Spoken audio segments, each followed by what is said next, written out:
Hey guys, and welcome to the channel. I'm Zemo the Dad in DPS, and we're back once again with another episode of The Good, the Scrap and the Scrip, a series where I review weapons I've found in Appalachia and see if they put holes in freaks. Today's weapon is interesting. So, before we get into it, don't forget to leave a like, a comment, and subscribe. It's time to celebrate the 4th of Goodbye. So tonight's weapon is a very interesting one. It is a 2-shot, last shot, faster reload, Hellstorm missile launcher. Now, I'm very interested to see how this works and see how well it does. And I'm sure you guys are no different. It should be very, very interesting. I've had bad experiences with this weapon in the past, but I've been told the standard barrel is one of the best ones to use, so I'm going to stick with it and see what happens. Either way, we're going to blow some stuff up. So, this weapon is interesting, and we're going to get to see how well it does against the aliens when they come in. The reason I'm using it here is this event is relatively perfect for displaying how ridiculous this weapon can be. And you're seeing it's nearly one shot on the aliens, and they have some pretty hefty armour. It is basically pummeling things into the ground. Let's see. And the radius on this thing is insane.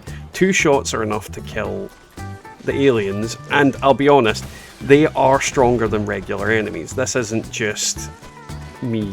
Like, if I shoot this guy, boom, dead. You're getting a lot of damage, a lot of range on it. Now, I've yet to see last shot trigger, but that isn't necessarily a bad thing, because the damage we're doing right now is pretty hefty. So with last shot, I'm expecting that this thing is going to be dealing around 600 damage per hit, essentially. You can also use this weapon outside of that, and because it's got such a relatively decent range, you are going to be getting quite a big hit on the enemies. Let's fire that down there. And you're seeing, yeah, it's killing things pretty quickly. Now, the downside of this weapon is the obvious. It's using missile ammo. Missile ammo is not cheap to come by in comparison to others, and there's no easy way to get it back.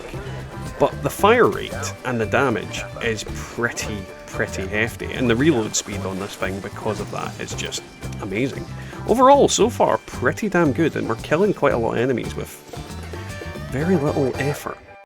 So in terms of build, obviously this is not the perfect build to use. I'm just trying to utilise all of the perks that I have available without, you know, messing with my character's perks and whatnot too much. As you can see, it's got all the heavy gunner perks in there.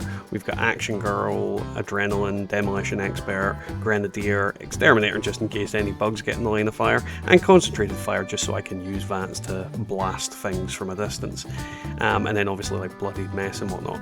I would have stabilized on, but I don't have power armor on this character, and I really can't be bothered getting a set just to test this out.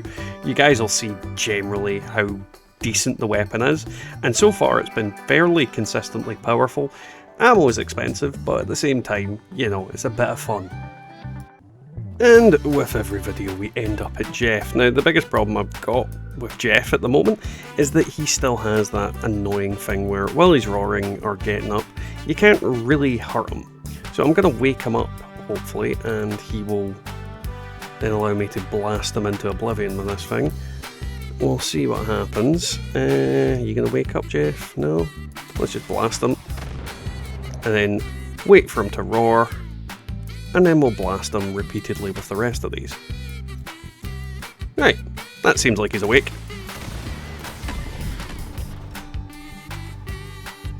So, yeah. 5 shots and Jeff's dead.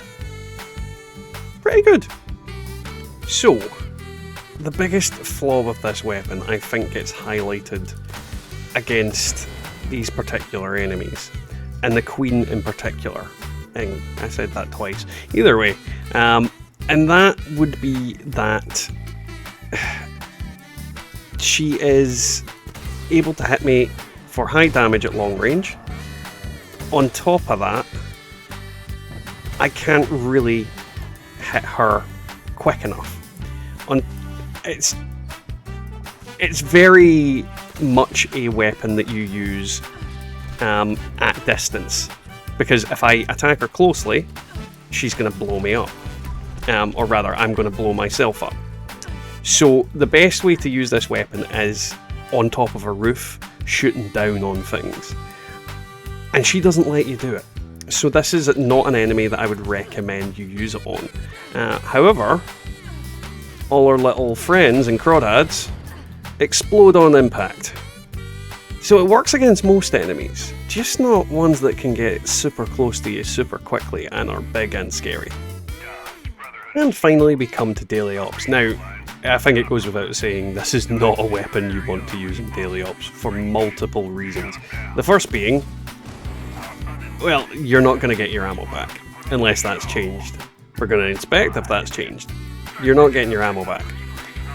On top of that, in a lot of daily ops situations, you are in very close quarters. So, in example here, I need to back off and try and fire at that, but it doesn't go around corners and all that kind of gibberish. It is very much a weapon you need to use in an open space, and preferably from a rooftop or somewhere high up. If you have to get close to your enemies, you are going to die. And I mean, you are going to kill yourself with this thing. Don't get me wrong, if you've got fireproof, asbestos lining, I just don't have all those things on at the moment. You can survive these blasts, but yeah, you need to be very, very careful. I forgot about fireproof during this. It's made it a very interesting video, but at the same time, it's not really mattered all that much. You do want to fire this weapon far away from me though, and if you are using any of the elemental ones, you definitely want to use this weapon away from you. As you're seeing, it annihilates anything you shoot it at. It's actually got amazing damage and is a good weapon in that sense. Just be careful because of that. Either way, I'm having fun with it, and I hope you guys will too. So that was today's video, guys. I hope you enjoyed it. If you did, don't forget to leave a like, a comment and subscribe. And if you'd like to support the channel, there is the Ko-fi link down below and our YouTube member button. Now let's thank our members, and the first two we'd like to go into is our chosen Undead members, Golty and Diofane Gaming. Big thanks to you guys, hope you're having a great week. And then our Dad's Army members, which are Wyatt Blackburn Bowlers, me, Colin G, Peggy McKnight, Matasmo, Devilman Games, Marcus Garskel, Scott S, Bubba Doodle Mom, and Anxiety Rangers and Ranger McSprudle. I hope you guys are also doing very well and enjoying the content. So today's weapon, obviously I could have put on all the explosive damage mitigation perks, probably would have made it a little bit easier on myself filming this video, but realistically it obviously didn't show up too much. It does illustrate, however, you need these perks or you're going to blow yourself into oblivion with this type of weapon.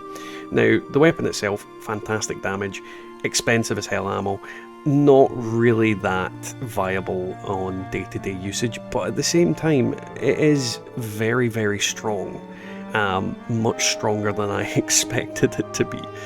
Whether last shot really had much of an effect, I honestly couldn't notice it, but when you do get that triggering effect, you're going to be doing in excess of 1200 damage to random enemies, which is absolutely obscene when you think about it. And against large groups of enemies, this thing completely melts. Against the invaders, which I feel have more armor than general enemies, it almost one-shot them. It literally almost one-shot them. It was very, very close. So with stabilized on, it would almost certainly have one-shotted them. Fantastic, fantastic explosive weapon. Again, not the best. I still think the auto grenade is one of the best ones, but either way, I'm not unhappy having it. But with that, guys, we'll catch you next time in the Wasteland.